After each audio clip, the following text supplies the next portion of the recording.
I oversee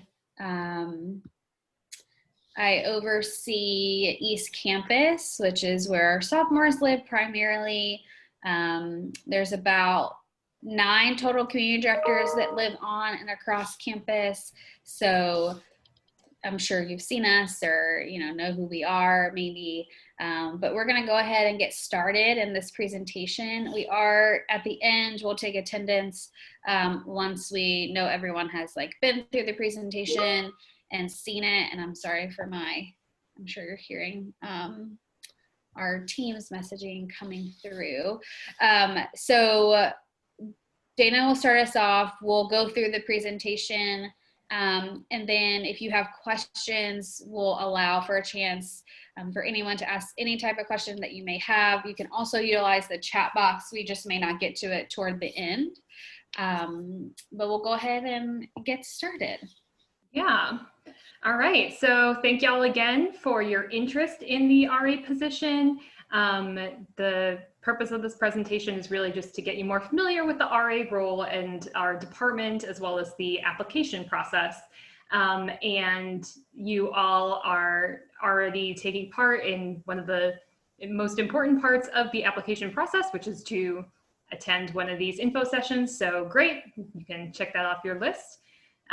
So we can start by talking about what is an RA. We really strongly believe here at AU in Housing and Residence Life that the RA is a vital role on campus and in the residence hall. If you've lived in the residence halls, you probably are really familiar with your RA and that have that experience of working with them and living with them, and hopefully it was a positive one. But we find that RAs are very important for supporting our students. RAs act as a liaison between our residential students and the university administration. This is really important to help make sure that all of our students are supported and to integrate learning experiences that people might have inside the classroom into the residential environment as well. And of course, RAs, they help foster a sense of community in the residence halls through developing really strong interpersonal relationships with their residents, planning and implementing social or educational events, and helping to maintain a safe and secure residence hall. Great. So I'm going to talk a little bit about the commitments that the Housing and Residence Life Office, really prioritizes. So those would be customer service, safety and security, diversity and inclusion, and learning.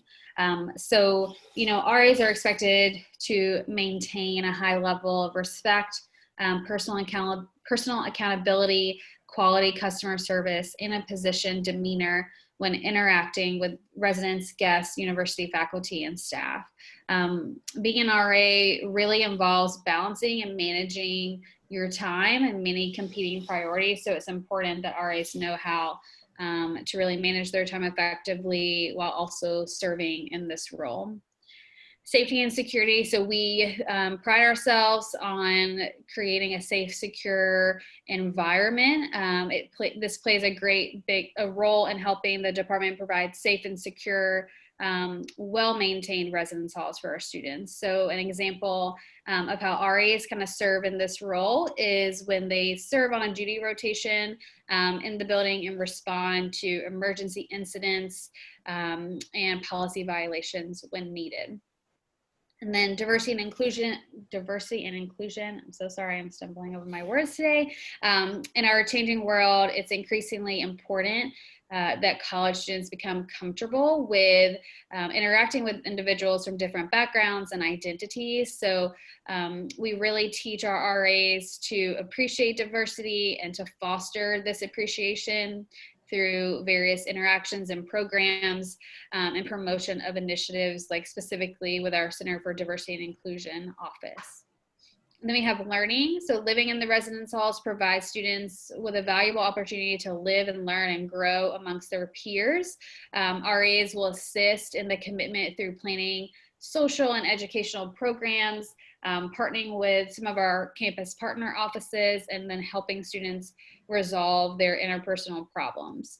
RAs are responsible for upholding and educating residents on the student code of conduct, as well as residence life policies. All right, so as you may be aware, AU offers housing to first-year students, transfer students, sophomores, upper class students. Basically all undergraduate students are able to live on campus if they so choose, and of course if there's availability on campus. So on the screen are just some of our residence halls and how we currently have them sort of classified.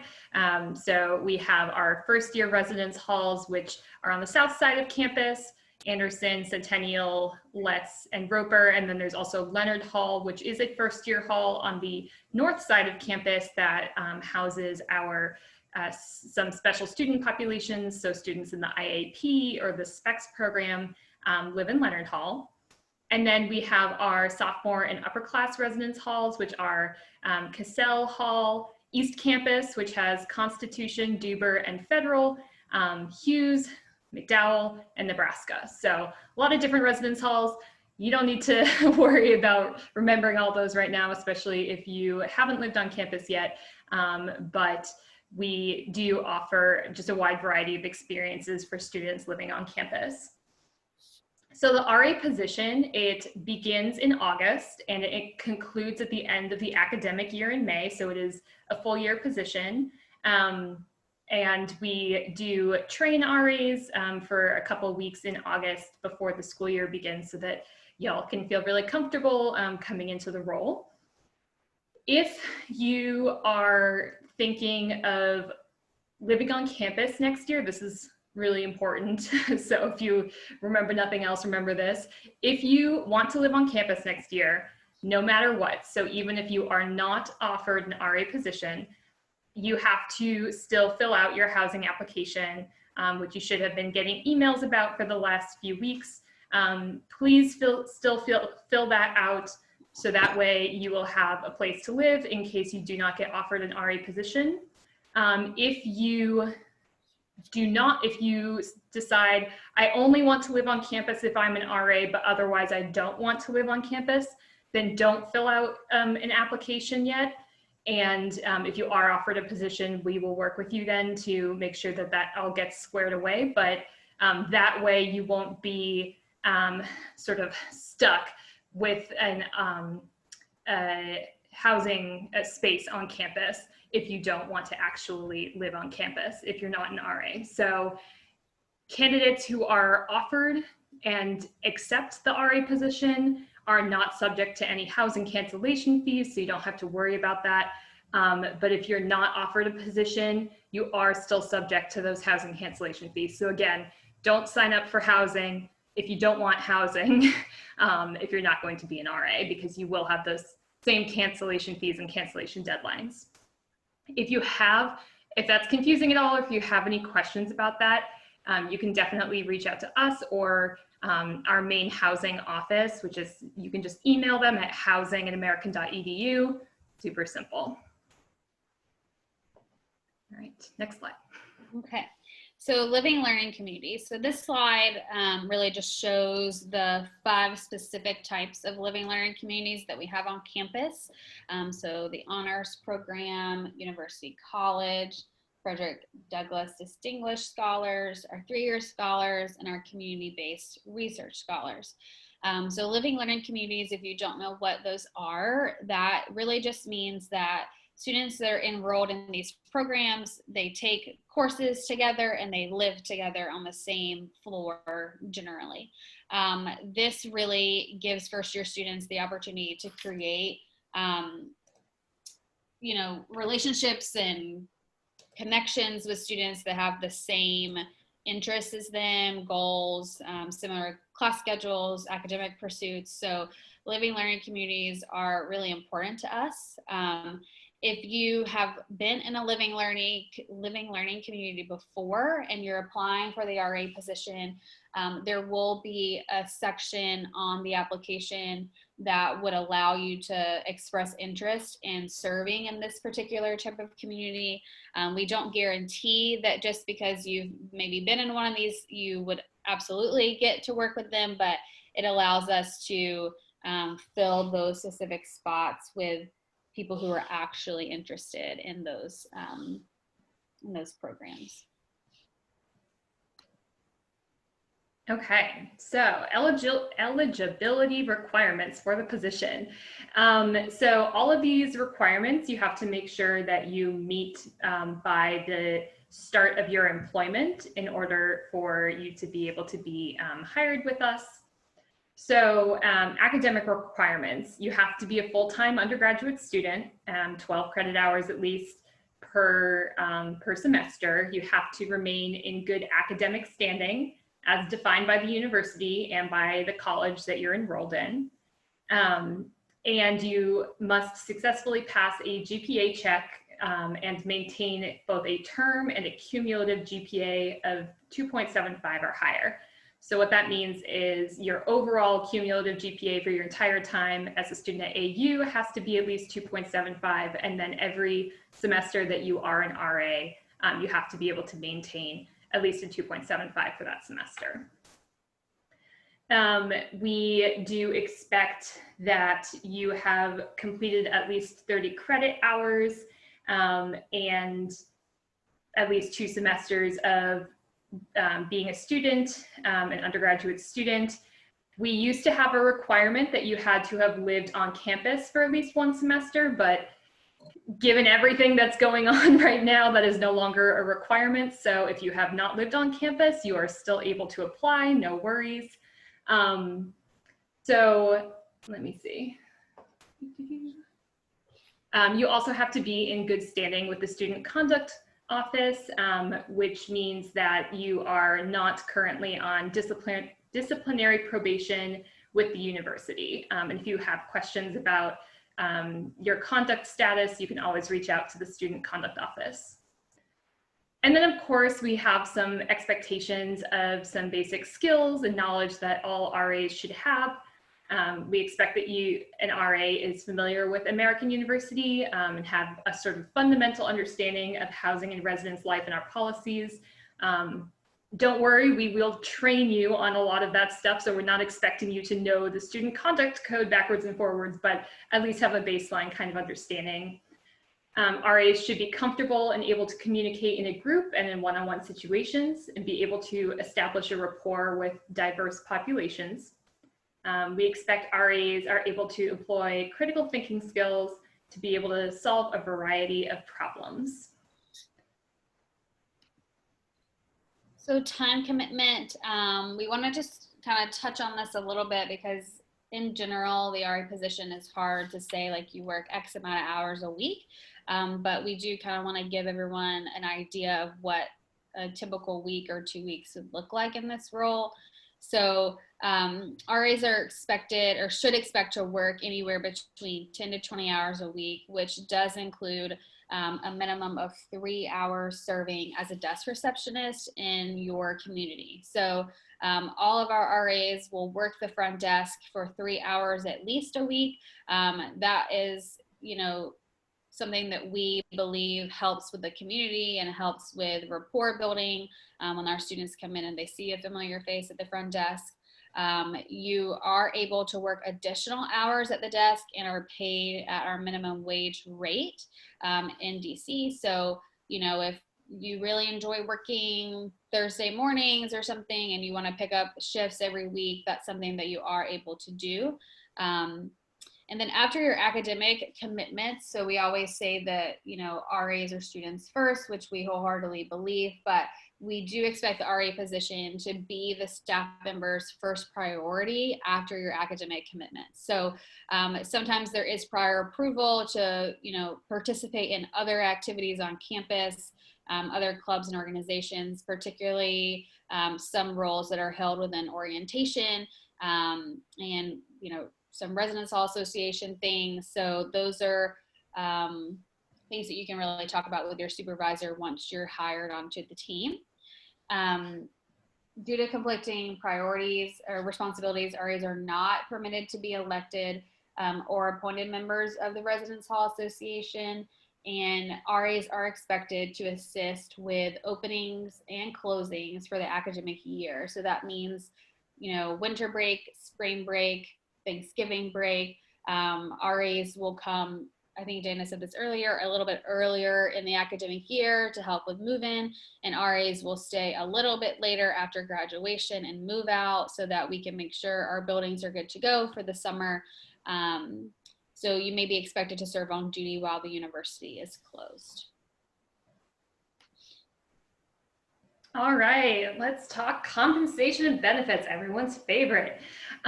So all of our RAs are compensated with a residential space on campus, which is a single room that is completely free of charge, as well as a stipend that is allocated monthly. So you get paid monthly for the position, and I believe it is $350 a month is the stipend. It's really important that if you are receiving financial aid, that you talk with your financial aid officer, if you're offered the position, to talk about how the stipend and the free room charge affects your financial aid, because it can affect your financial aid. We are not experts in how that all works, but definitely reach out to your financial aid officer just so that you understand how it's affecting it, and you can sort of weigh whether or not that like still works for you. Of course, we also offer lots of sort of intangible benefits like networking opportunities, lots and lots of leadership training and development. And of course, you get a wide variety of transferable skills like teamwork and event planning, crisis response. I always like to say I was an RA in college, and having that on my resume looked really good, especially as I was looking for jobs right out of college. So you learn a lot from the position, and it really demonstrates a lot of responsibility, which is great. There was a question the other day, actually, which I think I can just cover now. As an RA, you are not required to have a meal plan. Even though you're living on campus, we don't provide a meal plan for you. You can choose to have one, but you're not required to have one, just so you're aware. Great. So our last kind of bit of information for you is just an overall timeline. So the online application did open on February 8th via the Student Job Board. That application is open until Friday, Friday is not the 15th, February 15th at 11:59 p.m. Eastern Standard Time. If you don't manage to get your information in prior to that deadline on the 15th, then unfortunately we will not be able to move forward with you and your candidacy. These information sessions, today is the last one for right now. We may add other information sessions depending on if we see an interest. And students or all applicants must attend either an in-person session or review an online version, which you are here and doing that, so that is great. The week of February 23rd, offers will be extended to candidates, and we will either send you an email saying one of three things. So one, we're excited to offer you a position.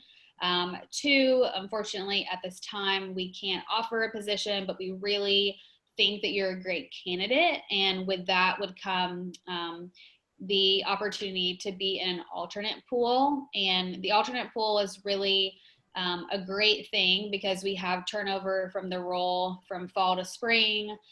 Sometimes folks don't make grades, things change. I think with COVID, like things are ever changing and people's plans and stuff. So if a position becomes available and we need someone to fill that position, we will pull from the alternate pool. And then the last type of communication would be that we are unable to move forward at this time with your candidacy. But, I think this is an opportunity, a learning and growing opportunity for everyone that is applying. So we unfortunately, will have to probably say no to some folks, but that's just kind of how our process works. I think that that's everything that we need to cover. Thank you for your interest in this position. And if you have more questions, today, like if you have questions after this session, You can email hrljobs@american.edu and someone will get back to you within probably 1 to 2 business days. So I'm gonna stop sharing my screen so we can see everyone. Okay. And Dana, do you want to stop recording? Yes.